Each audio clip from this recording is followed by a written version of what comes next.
అందరికీ నమస్కారం. ఈరోజు మీ అందరికీ నేను వినిపించబోయే కథ రహస్యం. రచయిత పులిపాక కనకదుర్గ గారు. ఇక కథలోకి వెళితే, ఎప్పట్లా 5 గంటలకే మెలకువ వచ్చింది రాధకు. కార్తీక మాసపు చలికి ముసుగు తీసుకొని పడుకున్న పిల్లల్ని మురిపెంగా చూసుకుంది. దుప్పట్లను సరిచేసి మంచం దిగింది. పిల్లలతో సమానంగా పడుకున్న భర్తను చూసి నవ్వుకుంటూ బయటకు నడిచింది. బ్రష్ చేసుకొని ఫిల్టర్ డికాషన్ తీసింది. పనమ్మాయి రాగానే గిన్నెలు బయటేసి పిల్లల్ని భర్తని నిద్రలేపింది. ఇంకొంచెం సేపు పడుకుంటాం మమ్మీ గారంగా అన్నాడు సన్నీ. ఇవాళ యూనిట్ టెస్ట్ ఉంది కదా నాన్న, కాసేపు చదువుకోవద్దు మరి బుజ్జగింపుగా చెప్పి ముఖాలు కడిగించి పాలు కలిపి ఇచ్చింది. ఇంత జరుగుతున్నా ఇంకా గాఢ నిద్రలోనే ఉన్నాడు రమేష్. పిల్లల్ని పెంచటం కంటే ఈయనను లేపటం కష్టం, భర్తను నిద్రలేపుతూ అనుకుంది రాధ. ఏంటోయ్ అప్పుడే 7 అయిందా బద్ధకంగా ఒళ్ళు విరుచుకుంటూ అన్నాడు రమేష్. మీరలా పడుకునే ఉంటే 10 కూడా దాటుతుంది. లేచి బ్రష్ చేసుకుంటే కాఫీ కలిపి ఇస్తాను ముద్దుగా విసుక్కుంది. నవ్వుతూ బయటకు నడిచాడు రమేష్. గదిలో బిక్కుబిక్కుమంటూ కూర్చుంది వర్ధనమ్మ. తల్లిని అలా చూడగానే చివుక్కుమంది రమేష్ మనసు. ఓ రోజెప్పుడో ఉదయాన్నే హాల్లో కూర్చుంది వర్ధనమ్మ. లేవగానే బొట్టు లేని వర్ధనమ్మ మొహం చూడాల్సి వచ్చినందుకు రాధ ఎంత యాగీ చేసిందో ఇంట్లో అందరికీ గుర్తే. అప్పట్నుంచి అందరూ లేచే వరకు గదిలో నుంచి బయటకు రావటం మానుకుంది. చదువుకొని ఉద్యోగం చేస్తున్న రాధకు ఈ మూఢనమ్మకాలేమిటో అర్థం కాలేదు రమేష్కి. అత్తగారిని సాధించటానికి రాధ ఎంచుకున్న మార్గాల్లో అదొకటని క్రమేణా అతనికి తెలిసొచ్చింది. ఇంటిని అద్దంలా ఉంచుతుంది, పిల్లల్ని చక్కగా చదివిస్తుంది, ఇక తననైతే ఏ లోటు రాకుండా చూసుకుంటుంది. అంతా బాగుంది. కానీ అత్త ఆడపడుచులంటేనే రాధకు ఎంత మాత్రమూ గిట్టదు. అన్నీ తెలిసినా ఏనాడో రాధ అందానికి దాసుడైన రమేష్ ఆమెని మందలించలేడు. రమేష్ బలహీనత రాధకు బాగా తెలుసు. అమ్మ కాఫీ తాగిందా? కాఫీ కప్పు అందుకుంటూ అడిగాడు రమేష్. అత్తగారి ప్రస్తావన రాగానే రాధా మొహంలో రంగులు మారాయి. ఆవిడకు జరిగే మర్యాదలకు లోటు రాదు, కానీ మీరు త్వరగా తెమలండి విసురుగా అనేసి అక్కడి నుంచి కదిలింది రాధ. స్నానం కానించి వచ్చాడు రమేష్. హాట్ ప్యాక్లో వేడివేడి పెసరట్లు ఎదురుచూస్తున్నాయి. కొబ్బరి చట్నీ వేసుకొని టిఫిన్ పూర్తి చేశాడు. కమ్మగా రుచిగా ఉంది టిఫిన్. రాధ అద్భుతంగా వంట చేస్తుంది. స్కూల్ బస్ రాగానే టాటా చెప్పేసి పిల్లలు బాక్సులతో వెళ్ళిపోయారు. మీ లంచ్ బాక్స్ సర్దేసి డైనింగ్ టేబుల్ మీద పెట్టాను, మర్చిపోకుండా తీసుకెళ్ళండి హడావిడి పడుతూ ఆఫీస్కి వెళ్తూ చెప్పింది రాధ. రాధ ఆఫీస్ ఇంటికి బాగా దూరం. రోజు ఆఫీస్కు బస్సులోనే వెళ్తుంది. రాధ వెళ్ళిన అరగంటకు బయలుదేరుతాడు రమేష్. కోడలు బయలుదేరిన తర్వాత కొడుకు దగ్గరకు వచ్చింది వర్ధనమ్మ. ఏంటమ్మా, డబ్బులేమైనా కావాలా? పేపరు పక్కన పడేస్తూ అడిగాడు రమేష్. ప్రమీల దగ్గర నుంచి ఉత్తరం వచ్చిందిరా, ఎల్లుండి మీ బావగారితో ఇక్కడికి వస్తున్నారు. పాపం వారి పరిస్థితి ఏమీ బాగాలేదు విచారంగా అంది ఆవిడ. ఏదైనా డబ్బు సాయం చేయాలా అమ్మా? నెమ్మదిగా అన్నాడు. జాలిగా చూసిందావిడ రమేష్ వైపు. తల వంచుకున్నాడు రమేష్. దానికి మన సాయం ఎందుకు? ఎలాగూ దానికి ఇవ్వాల్సిన వడ్డానం కాసుల పేరు ఉన్నాయిగా. ఎప్పటికైనా నా నగలు దానికి చెందాల్సినవేగా. ముందు వాళ్ళని రాని, తర్వాత చూద్దాం అప్పటికి తప్పించుకోవటానికి అన్నాడు రమేష్. వర్ధనమ్మకు పుట్టింటి వాళ్ళు పెట్టిన పెళ్లినాటి నగలవి. వడ్డానం 25 తులాలపైనే ఉంటుంది. కాసుల పేరు వంకీలు కలిపి మరో 25 తులాలుంటాయి. ఎప్పటినుంచో ఆ నగలు కూతురికి ఇచ్చేయాలని వర్ధనమ్మ కోరిక. కానీ రాధే పడనీయటం లేదు. పెళ్లి చేసి పంపాక ఆడపిల్లకు పుట్టింటి మీద హక్కులు ఉండవని తగవు పెట్టుకుంటోంది. ఇప్పుడు ఈ ఉత్తరం వచ్చిన తర్వాత ఈ గండం ఎలా గడుస్తుందో అన్న దిగులు మొదలైంది తల్లి కొడుకుల హృదయాల్లో. నేను వెళ్తున్నాను కానీ తలుపులేసుకో ఆఫీస్కెళ్తూ చెప్పాడు రమేష్. రమేష్ అలా వెళ్ళాడో లేదో ఇలా వచ్చింది పని మనిషి రత్తాలు. చేతిలో ఆ డబ్బా ఏమిటే ప్రశ్నించింది వర్ధనమ్మ. కిరసనాయలు దొరకటం లేదమ్మా, దొరికినప్పుడే తీసుకొచ్చాను. మా ఇంటికాడ ఉంటే అందరూ అడుగుతారు. మీ ఇంట్లోనే ఉండనియండమ్మా, తర్వాత తీసుకెళ్తాను అంటూ 20 లీటర్ల క్యాన్ని వర్ధనమ్మ గదిలో పెడుతూ అంది రత్తాలు. సీరియస్గా పని చేసుకుంటోంది రాధ. తల్లి మూడ్ గమనించి పిల్లలు అల్లరి చేయకుండా కామ్గా పుస్తకాలు ముందేసుకు కూర్చున్నారు. రమేష్ కూడా ఏదో పుస్తకంలో తలదూర్చాడు. భోజనానికి రండి 8 దాటాక వచ్చి పిలిచింది రాధ. రోజు భోజనాల దగ్గర గోలగోలగా ఉంటుంది. ఆ పూట మాత్రం భిన్నంగా నోరెత్తకుండా భోజనాలు చేసి ఎవరి గదుల్లోకి వారెళ్ళి పడుకున్నారు. మీ బావగారు వాళ్ళు ఎందుకు వస్తున్నారట? డైనమైట్ పేలనే పేలింది.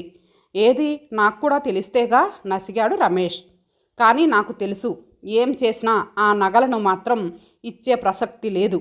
పాత వాటిని చెరిపేసి కొత్త డిజైన్లో నగలు చేయించుకోవాలని చాలా రోజుల నుంచి అనుకుంటున్నాను. ఇంకొన్నేళ్ళు పోతే మన చిన్నీకి కూడా పనికొస్తాయి తెగేసి చెప్పేసింది రాధ. అనుకున్న రోజుకు ప్రమీల వాళ్ళు వచ్చేశారు. ముక్తసరిగా పలకరించింది రాధ. అదే మూడ్లో ఆఫీస్కి వెళ్ళింది రాధ. ఈ విషయం తెలుసా? సీట్లో కూర్చోకముందే వచ్చింది రమ్య. ఏమైంది? కీడుని శంకించింది రాధ మనస్సు.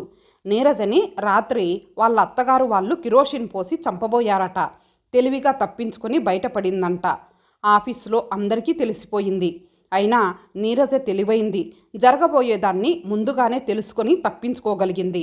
అదే ఇంకొకళ్ళైతే అన్యాయంగా బలైపోయేవాళ్ళు చెప్పేసి వెళ్ళిపోయింది రమ్య. నీరజ లాంటి మంచి పిల్లకే ఈ గతి పడితే ఇహ రాకాసి కోడళ్లను ఏం చేయాలో? ఆఫీసులో గుసగుసలన్నీ రాధ చెవిన పడుతూనే ఉన్నాయి. అత్తింటి వారి మంచితనం గుర్తుకొచ్చి హృదయం కలుక్కుమంది. వర్ధనమ్మ ఏనాడు రాధను కోడలిలా చూసుకోలేదు. ప్రమీలను ఎంత ప్రేమగా చూసుకునేదో అంతే ప్రేమగా రాధను కూడా చూసేది. పెళ్లి నాటికే రాధ ఉద్యోగం చేస్తోంది. రాధ ఆఫీస్ నుంచి ఇంటికి వచ్చేసరికి వేడివేడిగా టిఫిన్ చేసి పెట్టేది. దగ్గరుండి కొడుకు కోడల్ని షికార్లకు పంపించేది. పిల్లలు పుట్టాక కూడా రాధ ఎలాంటి టెన్షన్లు లేకుండా ఆఫీస్కు వెళ్ళగలిగేది. అత్తగారే పిల్లల ఆలనా పాలన చూసుకునేది. ఇహ రమేష్ సంగతి సరే. రాధను ఎప్పుడూ అపురూపంగానే చూసుకుంటాడు. వాళ్ళ మంచితనాన్ని అలుసుగా తీసుకొని రాధ క్రమంగా ఇంటి పెత్తనాన్ని చేజిక్కించుకుంది. అయినా అత్తగారి నగల మీద తన పెత్తనం ఏమిటి? నిజంగానే పాపం ప్రమీల వాళ్ళ పరిస్థితి బాగోలేదు. పోనీ ఆ నగలను ప్రమీలకు ఇయ్యటానికి ఒప్పుకుంటేనో? కొన్ని క్షణాలు మెత్తబడింది రాధ హృదయం. కానీ నగలు గుర్తుకు రాగానే కళ్ళు మిరుమిట్లు గొలిపాయి. అమ్మో, ఇంకేమైనా ఉందా? ఎప్పటికైనా తను అంత బంగారం కొనగలదా? నగలను చేయించుకోగలదా? ఏమైనా సరే నగలను ఇవ్వటానికి ఒప్పుకోకూడదని గట్టిగా నిర్ణయించుకుంది. అలా నిర్ణయం తీసుకున్నాక మనస్సు కాస్త తేలిక పడ్డట్టయింది. ఫైళ్ళు ముందేసుకొని పని చేసుకోవటం మొదలెట్టింది. ఎందుకో అనీజీగా అనిపించింది. మధ్యాహ్నం లంచ్ టైం అయ్యేసరికి విపరీతమైన తలనొప్పి మొదలైంది రాధకు. విధి లేక హాఫ్ డే సీఎల్ ఇచ్చి ఇంటికి బయలుదేరింది. బస్సులో వెళ్లే ఓపిక లేక ఆటోలో ఇంటికి వెళ్ళింది. ఇంటి ముందర రమేష్ స్కూటర్ చూసి ఆశ్చర్యపోయింది. ఆ సమయంలో భర్త ఇంటి దగ్గర ఎందుకున్నాడో అర్థం కాలేదు. గేటు తీసుకుని లోపలికి వెళ్ళింది. వీధి తలుపు దగ్గరకు వేసి ఉండడంతో తలుపులు తోసుకొని లోపలికి వెళ్ళింది. ఇల్లంతా నిశ్శబ్దంగా ఉంది. వీళ్ళంతా ఏమైపోయారబ్బా? ఆశ్చర్యపోయింది రాధ. సిమెంట్ చెప్టా దగ్గరకు వెళ్ళి కాళ్ళు కడుక్కుంది. కళ్ళు తిప్పి చూసింది. భర్త, అత్తగారు, ఆడపడుచు గోడవారగా నిలబడి గుసగుసలాడుకుంటున్నారు. ఆ సమయంలో అక్కడ అలా రహస్యంగా మంతనాలు జరపాల్సిన అవసరం ఏమిటో రాధకు అస్సలు అర్థం కాలేదు. ఏదో తెలియని అనుమానం మనస్సులో ప్రవేశించింది. అకస్మాత్తుగా రాధను అక్కడ చూడటంతో ముగ్గురు తొట్రుపడ్డారు. ఆ విషయం రాధ దృష్టిని దాటిపోలేదు. ఏం రాధా, అప్పుడే వచ్చేశావేం? ఆదుర్దాగా ప్రశ్నించాడు రమేష్. ఏమ్మా, ఒంట్లో బాగాలేదా? వాడిపోయిన రాధా వదనాన్ని ఆప్యాయంగా అడిగింది వర్ధనమ్మ. తలనొప్పిగా ఉంటేనూ నీరసంగా సమాధానం చెప్పి తన గదిలోకి నడిచింది. నీరజ సంఘటన ప్రభావమో ఏమో మనసులో తెలియని గుబులు ప్రవేశించింది.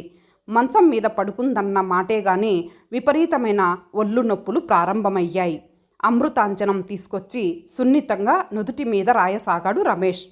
వేడివేడి కాఫీతో లోపలికొచ్చింది వర్ధనమ్మ.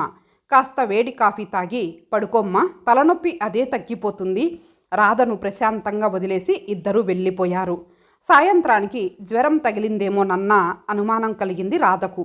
థర్మామీటరు అత్తగారి గదిలో ఉన్నట్టు గుర్తు. లేని ఓపికను తెచ్చుకొని నెమ్మదిగా అత్తగారి గదిలోకి నడిచింది. థర్మామీటర్ కనిపించలేదు, కానీ గోడను ఆనుకొని దెయ్యంలా కిరోసిన్ టిన్ కనిపించింది. ఒక్కసారి ఉలిక్కిపడింది. ఇంట్లో 2 గ్యాస్ సిలిండర్లు ఉండగా కిరోసిన్ ఎందుకు? అది అంత రహస్యంగా అత్తగారి గదిలో దాచాల్సిన అగత్యం ఏముంది? భయంతో శరీరం కంపించిపోయింది. అయిపోయింది, అంతా అయిపోయింది. నీరజ లాంటి మంచి అమ్మాయిని అత్తింటి వారు ఎంతో సతాయిస్తున్నారు. తనలాంటి గయ్యాలి కోడల్ని ఎవరు మాత్రం ఎంతకాలం భరిస్తారు? ఎంతగానో ప్రేమించే భర్త తనకు ఎంతో అలుసైపోయాడు. అమ్మలా ఆదరించిన అత్తగారిని తను ఏనాడు గౌరవించలేదు. చివరకు ఆవిడ పుట్టింటి వారు ఇచ్చిన నగల మీద కూడా తన పెత్తనమే. అత్తగారి మంచితనాన్ని అలసుగా తీసుకుందే తప్ప అది వారి సంస్కారానికి నిదర్శనమని గ్రహించలేకపోయింది. తనకిలాంటి శాస్తి జరగాల్సిందే. కానీ పిల్లలు? దాహంతో నాలిక పిడిచకట్టుకుపోయింది. శారీరకంగా బలహీనమైన రాధ మానసికంగా విపరీతంగా భయపడిపోయింది. స్పృహ కోల్పోతున్న రాధకు రమేష్ పదవి పట్టుకోవడమే తెలుసు. రాధకు జ్వర తీవ్రత 102కు చేరుకుంది. డాక్టర్ వచ్చి ఇంజెక్షన్ ఇచ్చి వెళ్ళారు. రాత్రంతా ఒకటే కలవరింతలు. మెలకువ వచ్చినప్పుడల్లా రమేష్ని, వర్ధనమ్మను చూసి గజగజ వణికిపోయింది. వద్దండి, నన్నేం చేయొద్దు, మీకు దండం పెడతాను, నన్ను వదిలేయండి. ఇక నుంచి మీరు చెప్పినట్టే వింటాను. ఆ నగలు కూడా నాకొద్దు, ప్రమీలకు ఇచ్చేయండి. ఇంకెప్పుడు మీకు ఎదురు చెప్పను అంటూ దీనంగా వేడుకుంది. రాధ అంతగా ఎందుకు భయపడిపోయిందో ఎవరికీ అర్థం కాలేదు. మరో 2 రోజులకు జ్వరం నెమ్మదిగా తగ్గింది. ఈ మధ్యలో రత్తాలు తన కిరోసిన్ డబ్బా తీసుకుపోయింది. అత్తగారి గదిలో కిరోసిన్ టిన్ మాయమవ్వడంతో తేలికగా ఊపిరి పీల్చుకుంది రాధ. ఆడపడుచుకి చీర సారెతో పాటు అత్తగారి నగలు కూడా ఇచ్చి సాగనంపింది. వర్ధనమ్మకు, రమేష్కి మాత్రం రాధలో వచ్చిన ఆకస్మిక మార్పుకు కారణం అంతు చిక్కలేదు. ఏమైతేనేం ఆమెలో మార్పు వచ్చింది, అదే 10,000 అనుకున్నారిద్దరూ. రాధ మటుకు తప్పిపోయిన గండాన్ని తలచుకొని గుండెల మీద చెయ్యి వేసుకుంది. అసలు విషయం మాత్రం రహస్యంగానే ఉండిపోయింది. ఇంతటితో ఈ కథ సమాప్తం. మరలా మరొక మంచి కథతో కలుద్దాం. అంతవరకు సెలవు. నమస్తే.